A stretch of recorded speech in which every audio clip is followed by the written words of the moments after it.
একটি নতুন interesting video নিয়ে। যারা যারা এখনো চ্যানেলটি সাবস্ক্রাইব করেনি অবশ্যই চ্যানেলটি সাবস্ক্রাইব করে দিবেন, আর যারা ফেসবুক পেজ থেকে দেখতেছেন অবশ্যই পেজটি ফলো করে রাখবেন। তো গাইস, যেহেতু আর একটি ম্যাচ খেলে আমার গ্র্যান্ডমাস্টার রান হয়ে যাবে, সেহেতু আমরা একটু সেফ ল্যান্ডিং করতেছিলাম, যদিও মাত্র 3+ লাগে, বাট তারপর একটু সেফ ল্যান্ডিং করাটা একটু দরকার ছিল, যেহেতু আমি ম্যাচটা রাতে খেলতেছিলাম, আর রাতে খেলা তো মানে বুঝে নি গ্যাস, একটু হার্ড লবি পড়তে পারে, তার জন্য গ্যাস একটু সেফ ল্যান্ডিং করি। যদি ম্যাচে হ্যাকার থাকে তাহলে তো নেমোই ওয়াইফ আউট হয়ে যাবে, আর জুনপুষারটাও তেমন ভালো না, ফ্যানলিস্টটা একজন মানে লো কোয়ালিটি জুনপুষার যেটাকে বলা চলে। তো চলেন গ্যাস দেখা যাক এই ম্যাচটা আমরা কেমনি কি করতে পারি, এন্ড গ্যাস আদৌ কি আমার গ্র্যান্ডমাস্টার ডান হয়েছিল কিনা, এন্ড গ্যাস এই ম্যাচটিতে আমরা কয়টা কিল করতে পেরেছিলাম। তো গ্যাস প্রথমেই কিন্তু আমরা হচ্ছে শিপইয়ার্ডের সাইডে ল্যান্ড করি, এন্ড গ্যাস আমার পিছনে মনে হচ্ছিল একটা এনিমি, বাট এটাকে আমি দেখতে পাইনি, হঠাৎ করে আমার সামনে চলে আসেন ট্রগন দিয়ে কিন্তু আমাকে নক করে দেয়। ভাই বিশ্বাস করেন, আমি একটু সাউন্ড পাচ্ছিলাম যে আমার পিছনে কেউ হাঁটতেছে, বাট আমি বুঝতে পারিনি যে এনিমিটা এক্স্যাক্টলি আমার পিছনে ছিল। তারপরে কিন্তু আবার আমাকে রিভাইভ করে দেওয়া হয়, রিজন এমন কিন্তু আমাকে রিভাইভ করে। তো এখন রিভাইভটা পেয়ে গেছে, আমি ওইখানে যাবো যেখানে আমাকে মারা হয়েছে। ওইখানে আই থিঙ্ক 2-3টা এনিমি আছে। হ্যাঁ গ্যাস, নিচে দেখাই যাচ্ছে ওইখানে কিন্তু এখনো এনিমি আছে, আর একটা ল্যান্ড করতেছে, মাত্র নতুন ল্যান্ডিং করতেছে, এন্ড ডান সাইড আরেকটা ল্যান্ডিং করেছে, বাট আমি মারবো যেটা আমাকে মেরেছে, আমার ওইটাকে আগে মারতে হবে। তো চলেন তাহলে। এই তো গ্যাস, দুইটা একসাথে ভাই, যদি এখন আমাকে মারা শুরু করে আমি কোথায় যাবো?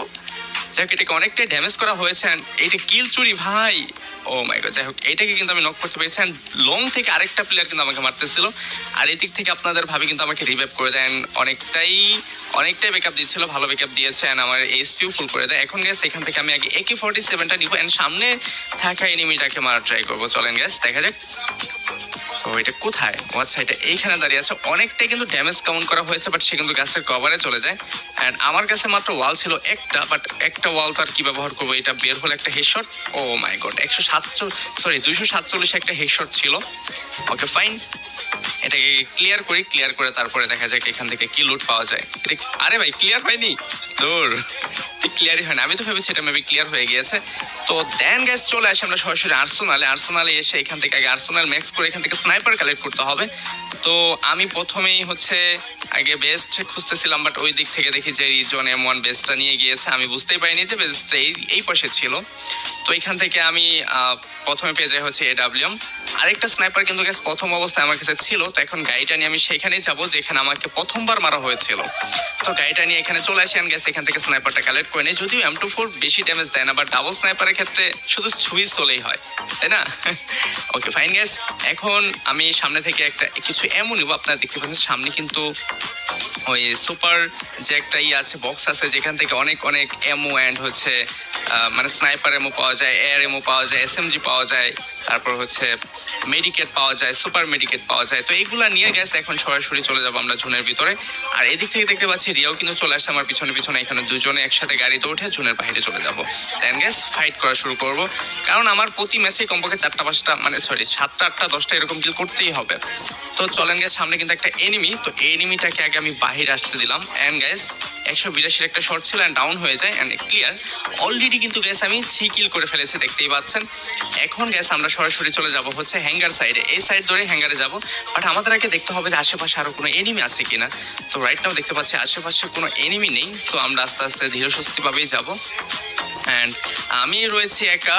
তারা দুজন কিন্তু আমার অনেকটা লংয়ে রয়েছে। তো এখন আমার একা থাকতে হলে তো অবশ্যই একটু আমার একটু সেফ ভাবে থাকতে হবে, কারণ যদি কোনো স্কট আমার সামনে পড়ে যায় তাহলে একদম মহামারী অবস্থা হয়ে যাবে। যাই হোক, দেখতে পাচ্ছি তারা কিন্তু গাড়ি নিয়ে আসবে, আমার সাথে বলতেছে যে গাড়ি নিয়ে আসতেছি আমরা।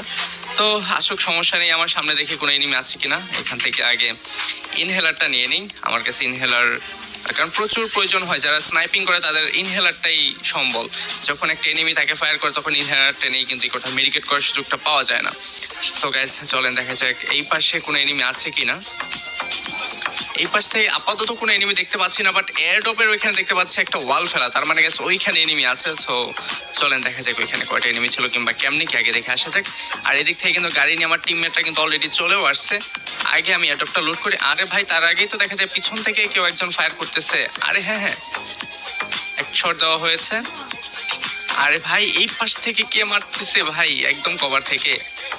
আরে আবার গাড়ি জুনপুষার এসে এখানে কি করে? আরে ওই এ তো ভাই আমাদের জুনপুষা না, এটা হচ্ছে অন্য টিমের জুনপুষা দেখা যায়।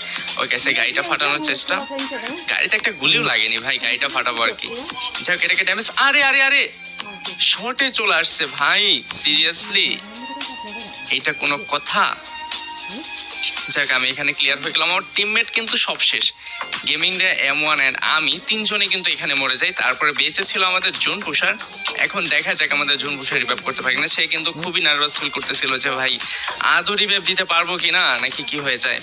আর যেহেতু এখনো 26 রয়েছে, তাহলে আমাদের মাইনাস খাওয়ার সম্ভাবনাটা কিন্তু থেকেই যাচ্ছে। যদি এখনো টপ 7-8 হয় তাহলে কিন্তু আমরা মাইনাস খেয়ে যাবো। তার জন্য কিন্তু অবশ্যই আমাদের টপ 10 করতে হবে 3+ পাওয়ার জন্য। আপনারা তো অনেকে জানেন এই দিক থেকে জুন পুষারের গাড়ির অবস্থা কিন্তু অনেকটাই খারাপ করে দিয়েছে, গাড়ি ফাটানোর চেষ্টা করতেছিল। আর জুন পুষারকে অনেকটাই ড্যামেজ করেছে। জুন পুষার একটু বোকামি করেছিল যে তার হিল ছিল না, সে মেডিকেট করেনি মাঝখানে।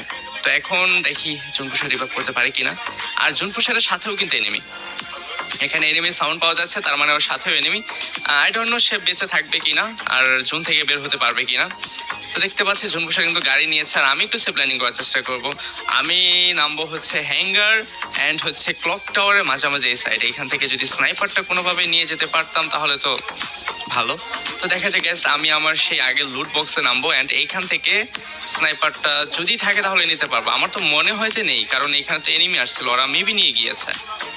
ওকে এখানে নেই স্নাইপার। ও আচ্ছা, এইখানে মানে দুইটা M24 রেখে গেছে ভাই। আমার কাছে ছিল AWM-টা নিয়ে গেছে অ্যান্ড হচ্ছে M24টা রেখে গেছে।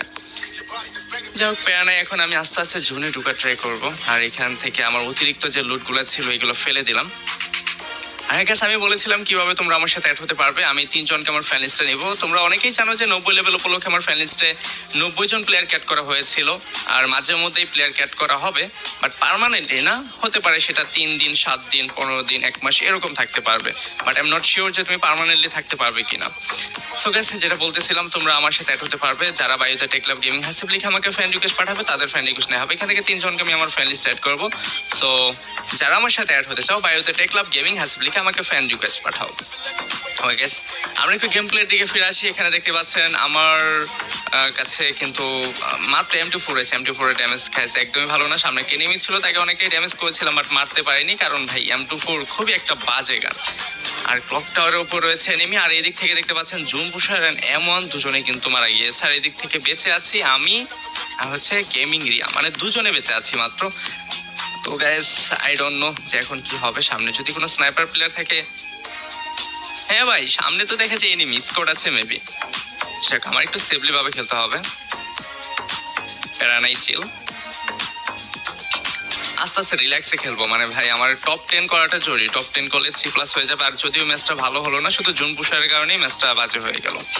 যদি জুন পুষার একটু ভালো খেলতো তাহলে ম্যাচটা কিন্তু ইজিলিতেই উঠে যেত। আর এই যে ভিতরে দেখতে পাচ্ছি একটা এনিমি ছিল। যাই হোক আমি এখানে ব্যাক করে তারপরে এখানে একটা মেডিকেট করে তারপর বের হতে হবে। আরে ভাই ক্লোজে চলে আসছে, তো আমাকে মেরেই ফেলতো। যদি ওয়ালটা না ফেলতাম তাহলে তো ট্রগন দিয়ে আমাকে চাঁদের দেশে পাঠিয়ে দিত। যাই হোক এখানে আমি সুপার মেডিকেট করে নিলাম। এন্ড গাইস কেন আমি গ্র্যান্ডমাস্টার রিজন পুশ দিচ্ছি না এটা তো আমি আপনাদের আগেই বলেছি। বিবিএস আইডি শেয়ার করা এলাও না আমাদের পার্টনার থেকে। তারপর অনেকেই করে, এটা তাদের ব্যক্তিগত ব্যাপার। বাট আমার আইডিতে যদি কোনো প্রবলেম হয় তাহলে পার্টনার প্রোগ্রাম থেকে গেনা থেকে কোনো কিছু করবেন। আমাকে মানে ডিরেক্ট বলে দিয়েছে যে যদি আপনার আইডি কোনো সমস্যা হয়, যদি কেউ হ্যাক ব্যবহার করে আপনার আইডি সাসপেন্ড করে দেয় তাহলে কিন্তু আমরা আপনার আইডির বিষয়ে কোনো কাজ করব না।